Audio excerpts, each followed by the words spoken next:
Magandang hapon, Pilipinas! Ito po ang inyong balerina ng bayan, Lisa Makuha, na bumabati sa lahat ng nakikinig sa DZRH at sa lahat ng nanonood ng RHTV, lalong-lalo na sa ating mga kasamahang alagad ng sining at kultura sa buong bansa. Sa hapong ito, kasama natin ang isang batikang artista na madalas nating mapanood hindi lang sa teatro, kundi pati na rin sa pelikula at telebisyon. Most recently, naging bahagi siya ng matagumpay na teleseryang Walang Hanggan at naging bida rin ng long-running stage musical na The King and I. At ngayon, pag-uusapan din natin ang kanyang nalalapit na solo musical concert sa CCP na gaganapin later this week. Kaya, huwag kayong aalis, samahan niyo kami sa kalahating oras ng masayang kwentuhan kasama ang multi-awarded actor na si Ginoong Noni Buencamino. Isinilang sa Maynila noong ika-28 ng Nobyembre 1966, si Anthony Jose Buencamino na mas kilala sa pangalang Noni Buencamino ay madalas taguriang isang tri-media actor dahil sa kanyang mahusay na paglabas sa tanghalan, pelikula at telebisyon. Nagsimula siya sa pag-arte noong 1983 bilang kasapi ng Repertory Philippines bago siya lumipat sa CCP upang maging isa sa mga unang miyembro ng tanghalang Pilipino. Sa entablado, nakilala siya bilang mahusay na aktor sa straight plays man o sa musical. Ilan sa mga pinagtanghalan niyang produksyon ay ang A Chorus Line, Rama at Sita, Once in This Island, Palasyo ni Valentin, Otelio, A Little Night Music, 12th Night, Stage Show, at ang katatapos lang na The King and I sa pangunahing papel. Sa pelikula naman, ilan sa mga natatangi niyang paglabas ay ang mga obrang Bagong Buwan, Noon at Ngayon at Ikaw ang Pag-ibig na pawang sa ilalim ni Direktor Marilu Diaz-Abaya. Samantala, sa telebisyon madalas siyang kunin sa mga teleserye at drama anthologies kung saan nananalo rin siya ng maraming acting awards. Ilan sa mga premyong natanggap niya ay ang 2012 Star Awards Best Actor for Single Performance para sa Maalala Mo Kaya, ang 2005 Aliu Best Stage Actor para sa Palasyo ni Valentin, 2006 Asian TV Awards Best Actor para sa teledramang Magpakailanman, ang 2007 Golden Screen Award Best Supporting Actor para naman sa Batad sa Paang Palay at ang Star Awards Best Supporting Actor para sa mga pelikulang Milagros noong 1996, Midnight Dancers noong 1995 at Batad noong 2005. Isang mainit na pagbati ang hatid ng Art to Art sa premyadong aktor ng pelikula, telebisyon at tanghalan na si Ginoong Noni Buencamino. Magandang hapon, Noni, and welcome to Art to Art. Magandang hapon, Lisa. Okay, unahan muna natin yung dadating na concert mo sa Thursday, June 13. Yes. Triple Threats, Leading Men and Women of Philippine Musical Theater. Wow. Yeah. Talagang Solo concert. Wow. Ano ang Very, konsepto ng series na ito? si Chris Millado, I can't remember exactly his position in sa CCP. Artistic director. Artistic director siya ng CCP. Yeah. Kaibigan ko rin siya. Tapos meron silang parang namili sila ng 3 musical theater actors supposedly na para gumawa ng concert na kumanta ng mga awit na mga paborito nilang awit, tsaka yung awit na yung mga nakanta na nila sa mga musical na nagawa na nila sa past nila, sa nakaraan, tsaka yung mga gusto nilang kung nagkaroon sila ng pagkakataon awitin. So, ganun yung konsepto. So, parang dream concert. Parang ganon, oo. Tapos, katulad sa akin, 3 kami na inimbitan nila para magtangal ng concert. Ako yung una sa June 13, si Odi sa July, Odi Hemora, tapos si Mencho Lauchenko Yulo sa August. So, yan, exciting siya. Kakanta ako ng yung mga paborito kong kanta na hindi naman necessarily na yung mga from musicals. Meron akong kakantahin, halimbawa, meron akong Elvis na kakantahin na Teddy Bear, tapos meron akong kakantahin na yung Kiss ni Tom Jones. So masaya. Ngayon, tinawag nilang triple threat, nakakaano nga parang wow, triple threat. Pero, I mean, Di ba kasi ang sinasabi triple niya, threat oo. sa teatro, ang Oo. ibig sabihin ay Oo. magaling umawit, magaling umarte, at magaling magsayaw. Merong, Sige, sayaw na tayo merong ngayon. certain, Just kidding. tondu. Tondu. Jete. Jete. Parang ganon. Ano, kayang umawit, kayang kumantat, kayang sumayaw. So, pero primarily actor. No? Actor primarily yun. Kasi ganon naman talaga yung mga requirements sa karamihan sa mga musicals, lalo na sa Broadway. So, at one point sa buhay namin, na nakapag-aral kami ng konti about a few techniques about certain, kung ito yung mga fields na ito. So, yan. So, meron, kasayaw ako ng konti, ugoy-ugoy. Tapos kakanta. But karamihan doon, yung gagawin ko, parang ibabahagi ko na rin yung aking buhay, yung mga karanasan ko, tas yung mga ideya ko tungkol sa nangyari sa aking buhay. Tapos, So, ikaw ba ang meron akong scriptwriter? spills. Meron akong director na si Cocoy Jimenez na tinutulungan niya ako sa outline ng pag-uusapan ko. Yun na before or after every song, merong spiel. No? So, nakakonect yan doon sa mga certain parts sa buhay ko. Yun. So, interesting siya. So, wait, bale, ang mangyayari is hindi ka mag-exit for 2 hours? Ikaw lang ang nasa entablado? Ano lang siya siguro, I think the show will be about, siguro mga less than an hour and a half. Okay. Tapos meron akong, pero tuloy-tuloy na yun, parang Tuloy-tuloy. intermission. No? Pero limbawa, si Mitch Valdez is my guest. Yeah. Because I respect her very much and parang very meaningful sa akin to na itong ganitong first time may concert ako. So, support na rin. I want to get the best. So I asked her to guest and she graciously accepted. Yun, meron akong portion. Meron siyang number niya. Tapos, pwede akong huminga ng konti. At O magpalit ng shirt na pawis. Yun. Okay. Yes. So, kasi nag-guest ako kay Mitch sa kanyang napaunakan ako. Nabigyan ako ng pagkakataon na mag-guest sa kanyang mga former concerts. Meron kaming act na ginagawa. Originally done by her and Jay Ilagan na yung may skit silang ginagawa. So gagawin namin yun ngayon sa meron kaming duet. Tapos kakanta rin ng yung anak ko. Tapos merong surprise number sa huli. Oh, may surprise Na may kaduet number. ako. Oo. Okay. Yun. Wow. So, aabangan natin yan sa Thursday. Sa na. Thursday. Okay. Okay. This is the big project, big concert coming up this Thursday. Magbalik tanaw naman tayo. Okay. From way back, paano ka unang naging interesado sa larangan ng teatro at theater, acting? Yeah. Usually, karamihan nga sa amin yan sa school, syempre. Sa school, tapos merong mga elocution contest na sinasalihan, na kikitaan ng teacher na malakas ang boses, makapal ang mukha. So, So grade school pa lang, Grade school, oo. makapal na yung mukha mo. palagay ko, kasi Oo. Palagay ko. Mahihain akong tao, pero siguro pag nabigyan ako ng ng lines, dialogue, tapos I use my imagination, I play a character and stuff. Medyo lumalakas yung loob ko. So yun. So maliit ka pa lang, alam mo na gusto mong maging aktor? Paglaki mo? Hindi. Ano na lang ako nun, parang high school na lang.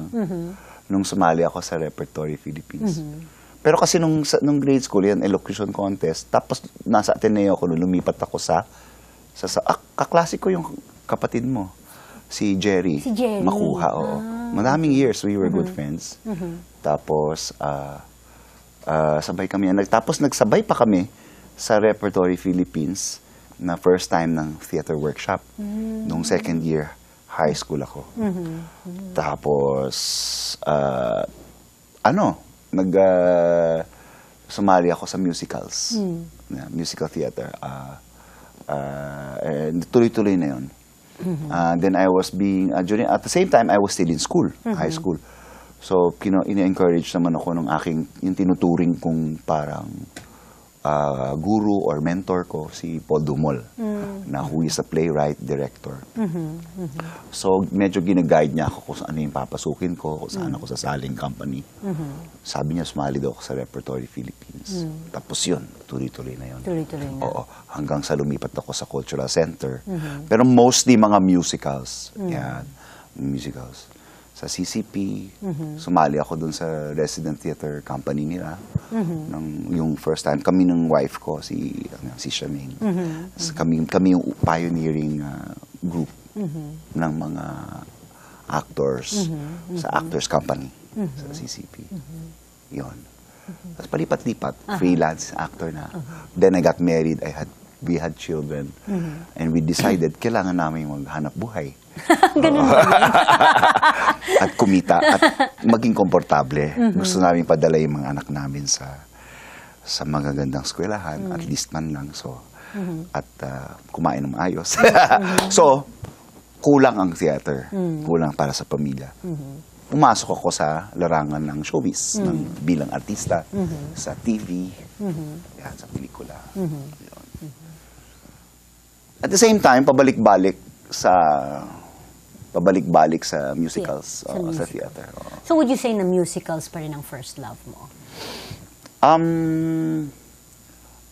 Actually, it's really more of acting. Acting? Yeah. Okay.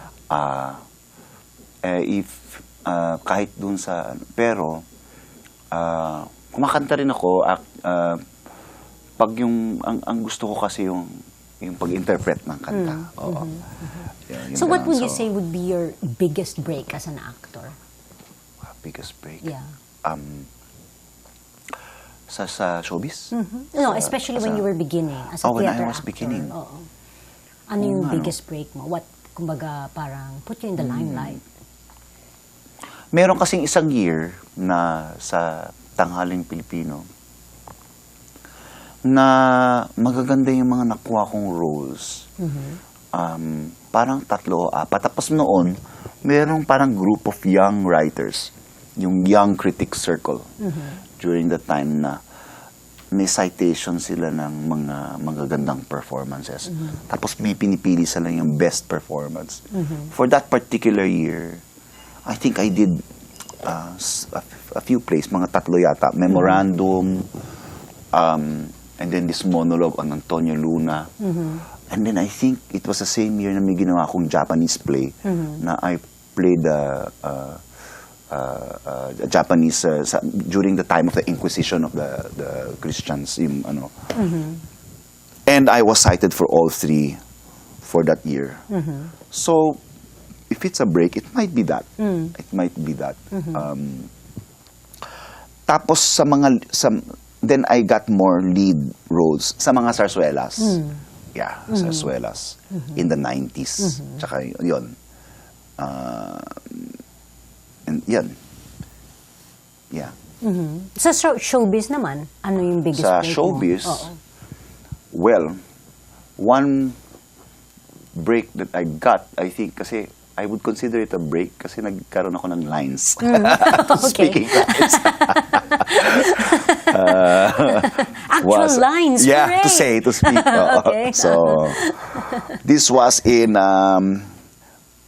the early 90s, a film about this woman, Dulcura Cortez, a true story about Dulcura Cortez, who was the first woman who admitted publicly that she had AIDS, na meron siyang AIDS.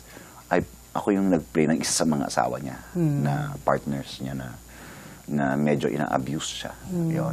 So, parang napansin niya ta. Kasi after that, meron akong lines.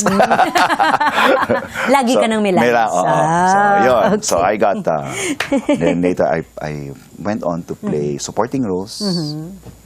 Yan. Okay, so aside from the stage, of course, kilala ka ng marami sa paglabas mo sa television at sa pelikula. In fact, tri-media actor ka. Okay? That's wow. well, okay. It's a term that is used to describe you, a tri-media actor. So Wow. alin sa mga ito ang pinakamahirap sa tatlo? This is Trimedia is stage, Television, stage, TV, and and film. cinema. Yes. Oo. Cinema. Cinema and TV are very close. Ang mas may diferensya lang, kasi sa TV, mas maikli ang panahon ng paghahanda. So, kalimitan, ano ka, kailangan meron kang sinusunod na blocking, pero at the same time, kailangan nag-iisip ka rin kung anong magagawa mo instantly. Kasi ang iksi ng panahon, ang dami ng eksena kailangan gawin. Tapos sa mga pag-shoot ng eksena tuloy-tuloy.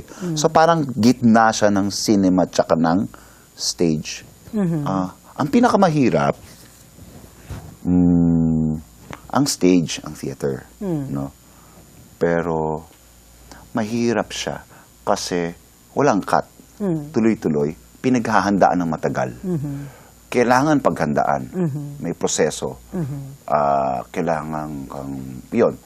Tapos, pero, pag nag-perform ka na, pag yung nandun ka na sa entablado, na nakapaghandaan mo na, dapat, automatic na lahat yun. So, yun naman ang masarap. So masasabi mo ba na yung pagganap sa entablado, yun yung pinaka-rewarding as an actor? Oo.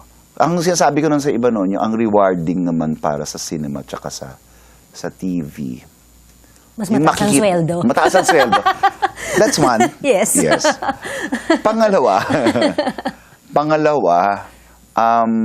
yung pag natapos na. Tapos gusto mo makita, nag-work ba yung... That's a wrap. Oo. Hindi, tsaka yung buong produkto na pinapanood mo siya na halimbawa premiere na. Pag tuloy-tuloy na. No? Oo, meron kang anticipation na ano kaya, yung pinlock ko ba na ganyan? Kasi kung minsan kukunan nila yung eksena, yun naman ang mahirap. Kasi kukunan nila yung ending, kung minsan. At the beginning. At the beginning, yung climax. So, kailangan meron kang graph, may plot ka ng eksena. So, very rewarding yon pag nakita mong ayos pala yung graph mo at na plano mo nang mabuti yung role mo. At the same time, mayroon ding parang learning process. Tapos yung challenge naman doon is that how to be as minimal as you can be and truthful pag sa cinema tsaka sa TV. Pag pelikula, pag camera na, kailangan mag-tone down. No? Tone down ka kasi yung camera yung pumapasok sa'yo. Yung gano'n. Okay. Ikaw yung kumukuha ng attention ng camera. Yeah. Okay. Marami pa po tayong pag-uusapan kasama ang premiadong aktor ng tanghalan, pelikula at telebisyon na si Nonny Buencamino dito pa rin sa Art to Art. Magbabalik po kami pagkatapos ng ilang paalala. Programang hatid ay sining at kulturang para sa lahat. Magbabalik ang Art to Art. Schedule ng mga inaabangang konsyerto, update sa mga magagandang panoorin sa mga tanghalan at teatro. Narito na ang Art to Art Calendar. Narito ang ating arts calendar. Sa sayaw, magbabalik ang batikang Spanish flamenco dancer at choreographer na si Eduardo Guerrero sa Manila upang itanghal ang De Dolores, isang flamenco concert na gaganapin sa June 15 at June 16 sa tanghalang Aurelio Tolentino ng Cultural Center of the Philippines. Para sa karagdagang impormasyon, tumawag sa Embassy of Spain at 817-6676 Local 112 o sa CCP at 832-1125. Sa musika, inihahandog ng PhilFest Cultural Foundation na itinataguyod ng Insular Life ang An Evening with the Chamber Players of Manila. Sa pamumuno ni violinist na si Joseph Esmilla, ito ay gaganapin sa June 15 alas 8 ng gabi sa Insular Life Auditorium, Insular Life Building, Philinvest, Corporate City, Muntinlupa City. Para sa ticket, tumawag sa 0917-817-7261. Sa sining biswal, inihahandog ng Ayala Museum ang 27th Asian International Art Exhibition Homecoming Show sa kanilang ground floor gallery hanggang July 7. Ito ang ika-20 taon na pagsali ng Pilipinas sa naturang exhibition na isinagawa ngayong taon sa Bangkok, Thailand mula Enero hanggang Marso. Asian Soil ang tema ng exhibit ngayong taon. Tampok ang mga obra ng mga Filipino artists na sina Ambi Abanyo, Pandi Aviado, national artist Benedicto Bencab Cabrera, Ferdinand Cacnio, Marina Cruz, Vincent De Pio, Janos de la Cruz, Aileen Lanuza, Nemi Miranda, Rafi Napay, Ramon Orlina, Susan Fetalvero Roses, Egay Rojas, Don Salubayba at Rodel Tapaya. Ang Ayala Museum ay matatagpuan sa Makati Avenue corner de la Rosa Street, Greenbelt Park, Ayala Center, Makati City. Para sa karagdagang detalye, mag-email sa museum_inquiry@ayalamuseum.org. Usapang sining at kultura para sa lahat. Kasama ang balerina ng bayan, si Lisa Makuha. Art to Art. Kasama pa rin po natin ang multi-awarded actor na si Noni Buencamino. Noni, sa inyong tahanan, tatlo kayong theater artists. No, not just theater artists, but basically actors. Ikaw, ang iyong asawa na si Shemaine Centenera, and ang iyong anak na si Delphine Buencamino. Lahat sila ay naging guest ko na dito sa Art to Art. Talaga. Si Delphine din. Oo nga pala. Yes. Oo. So, do you talk theater at home? What's it like living in the house of the Buencaminos? Yeah, we do. Do you throw each other your lines? Yeah, in fact, especially sa King and I, they helped me a lot. I think at one point, isa-isa sa kanila nakipag-throw line sa akin. Kasi kinailangan ko mag-memorize kaagad.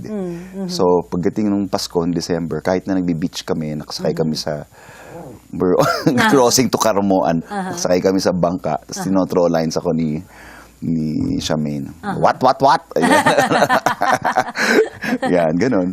So, lahat sila at one point during December, kasi pressured ako dahil I had to learn it parang less than 4 weeks.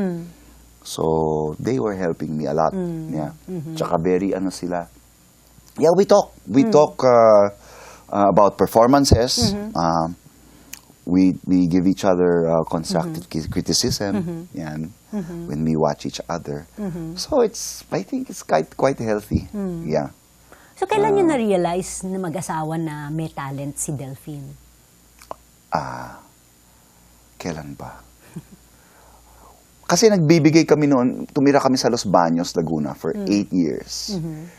Nung habang nandun kami, parang meron kami mga summers na nagbibigay kami ng summer theater workshop for children. Because we wanted also our children to go through an acting workshop. So, parang in-open din namin sa iba. Dun, na-realize ko, she was playing a tiger yata or something. And so, nakitaan namin siya. I think there was one time na after that session, that workshop session, while we were talking, I don't know, we were discussing, and sabi ko, mo si Delphine, parang, when she was playing the tiger and saying her lines, parang she was really into it. Yeah. And nawawala yung self-consciousness niya. And she was getting into the role naturally. So, we encouraged her, but we had to wait for her to be the one to want it until she decided to enroll sa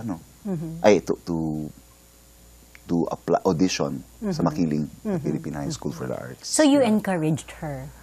Yes, yeah. Yes. Well, we were very Yeah. we encouraged her, pero Kasi karamihan sa mga magulang pag yung bata mahilig sa singing, parang sinasabi nila, wag diyan kasi hindi masyadong rewarding, especially financially, hindi siya masyadong stable. Oo nga And it's a very hard life. It Admittedly, it is a very hard life. Yes. So, yes. Did you have, kasi ako when my daughter decided to become a ballerina, I had very mixed feelings. Yes. Was it the same with you? It's the same. Yeah. It's the same. Especially for Shemaine. Because, of course, being a woman and a mother, she wants a lot of security and a definite future. So, even up to now, parang kahit ako din naman, parang binibigyan, parang I'm giving advice na sana yung meron siyang ibang, she can rely on another career, another profession. But at the same time, I also realized na who am I to, mixed, no? Mixed feelings. Who am I to stop? Ito nga kami, we are loving what we're doing. So what more? Nakikita ng anak namin, and just practically growing up with that, sa atmosphere na yon. So, encourage namin kasi she will also experience loving an art and a craft that we ourselves are loving. So, Okay, any favorite role na gusto mong balik-balikan? well, right now, I'm so high from King and I. Yeah, so I'd like to keep doing that. Yeah. Pas siguro naman hindi lang yun. May repertoire. Pero, like this morning, I woke up and dapat ginawa ko yung last, yung sa whipping scene, ganun pala dapat yung context. No? After doing it 40 times. Meron ka pang relapse. I guess, yeah. Sabi nga ni Charmaine, meron kang production blues. I'm going through production blues. Yeah. Speaking about that, kasi nga, as an artist, I'm very familiar with yung you rehearse. Yeah. The role is a part of your life. And then, meron kang, as you said, 40 performances. Yes. Na parang you live, breathe, eat the role, perform it, day in, day out. Na, Yes. To some point, nasusuka ka na sa role na yon. And then, comes the last performance and that's it. So, anong nangyayari? How do you deal with that? What they call nga production blues. Afterwards, well, it's basically after at the end. No, I'm sad that it's done. I look forward to the other things that I'm about to do. Yeah, like this concert. Like this concert coming up. Yeah, which I am challenged to do. Yeah, so yon. But yung merong ding middle stage na parang pagod na pagod ka, so you have to be really concentrated. So that's when the technique comes in. If you have a strong foundation, a strong technique, and you have your means or tools to make it fresh again, yung performance, you bring yourself to that certain mood na kinakailangan para sa eksena, then you have to consciously do it right before the scene. Yeah. Sometimes naman, you don't have to think of anything and it just happens, fluid lang siya, perform, ganyan.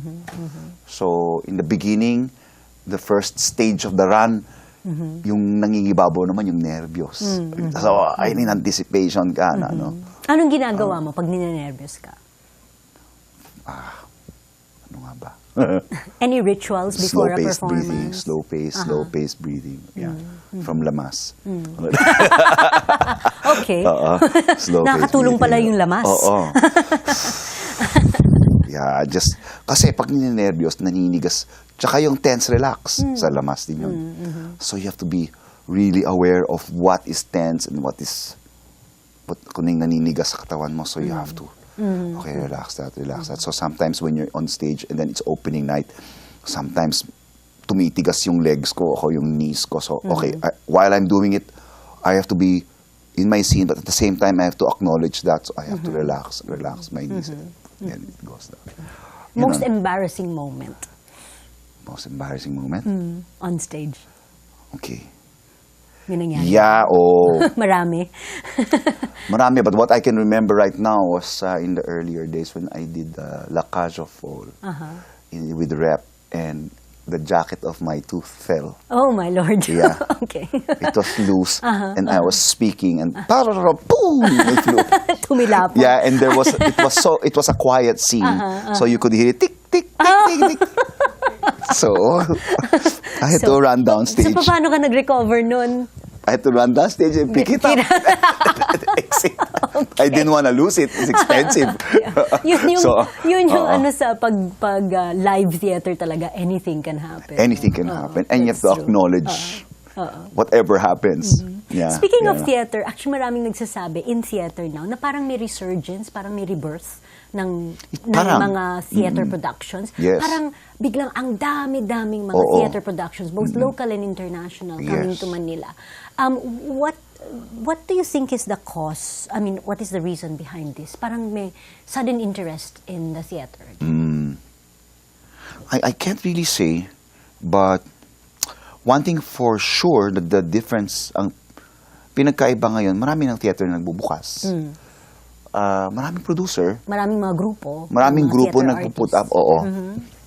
Tapos, parang, Marami ding sharing ng mga oo, theater artists, marami, mga marami. nag-guest from Oo. repertory, nag-guest Yes, sa mga ibang lumilipat, productions. umiikot-ikot na sila eh. Umiikot na sila. Sa audience naman, okay naman, nag-build up din yung audience. No? At the same time, it has become so good na meron nang page sa isang newspaper eh, na theater lang, lifestyle, tapos theater lang yung mga ano nila, every Saturday. So, yeah, tama yon. Parang merong resurgence ng ano ng mga theatrical productions. So there's a market. Tapos yung mga ibang mga katulad sa Kinginayan, laki-laki ng theater yung sa Resorts World. Resorts World. Tapos yung Soler, they're building something. Then I think another sa Resorts World, they're building a 3,000 seater. So they need to come up with more Yeah. shows. So as a CCP artist, let's Yeah. say, how do you feel about that? Parang ang dami-dami mga teatrong ginagawa ngayon and being constructed. Is that threatening for you as in CCP? Well, CCP I consider to be my parang pinaka-home. Although I'm not connected to it directly now. But dun pa rin akong parang, pag nandun ako. What I can say is that it can be good for them. Kasi then they should be also challenged to improve their facilities. Kasi kahit papano, ang ganda pa rin ng size ng main theater. Ang ganda ng little theater. At pag na-maintain yung acoustics, yung without even the mic, na ganyan, sila pa rin yung pinaka magandang design. Kailangan lang i-repair, kailangan lang i-maintain. Yeah. So, yeah, sana ma-challenge sila and then the government or whoever funds it puts in more funding and then gets the right people to make it, to improve the facilities. Yeah. So that it becomes accessible to other productions also. Yeah. Yeah. Speaking of mga foreign productions, what is your take on the fact na ang dami mga foreign productions na pumapasok dito sa Pilipinas? At sabi nga nila, nawawala ng trabaho ang mga local actors. Oo nga eh. Sana kumuha din sila ng mga kung meron papasok, kung kaya ng Pilipino, iano din nila. And then, they should also pay, di ba may tax yan or something? Yeah, they should pay a certain amount. And then, give it to, yung mga, parang divided among the groups, di ba? So that it can be used as their funds for whatever endeavors they choose to get into. So, nawawala ng trabaho. Hindi naman siguro, palagay ko. Pero, yun lang, palagay kong kung ganun ginawa niya, halimbawa, kumuha sila ng mga Pilipino na kung yung kaya ng trabaho, na gawin yung trabaho ng mga foreigners. Any dream role at this point in your career na nais mo pang magampanan? I'd like to do more Shakespeare, Macbeth. I'd like to try to do Macbeth. Oh, the classics. Yeah, Wow. I'd like to do that. Okay. Yeah. So sana naman. But first, on Thursday, abangan. Yes, oo. Sa Thursday, abangan niya yung Invite mo sila. Triple Threat. The title I gave there was that. So my wife asked me, what's gonna be your title? Because out of nowhere, I go, Much Ado About Noni. Much Ado About Noni. Yes, okay. June 13, yeah. Thursday, CCP, Little Theater. At the Little Theater at 7:30. 7:30. And for 7:30. tickets, they can go to They can go to the box office and Ticket World. ticketworld.com.ph. .com, yes. Yeah. Okay. 891-9999. See, memorize ko kasi Ticket World din ng Balay Ayun, Manila. Thank you. Okay. So, Thank you. abangan natin yan. Much Ado About Noni. Yes. Thursday na po, mga kaibigan. Thank you so much, Noni. Thank for you. Thank you, Lisa. being our guest here in Art to Art. And more power, of course. Thank you so much. Good luck. Hanggang sa susunod na linggo, samahan niyo kami ulit dito sa Art to Art, kung saan ang usapang sining at kultura ay para sa lahat. Ito po ang inyong balerina ng bayan, Lisa Macuja, nagbibigay pugay sa artistang Pilipino.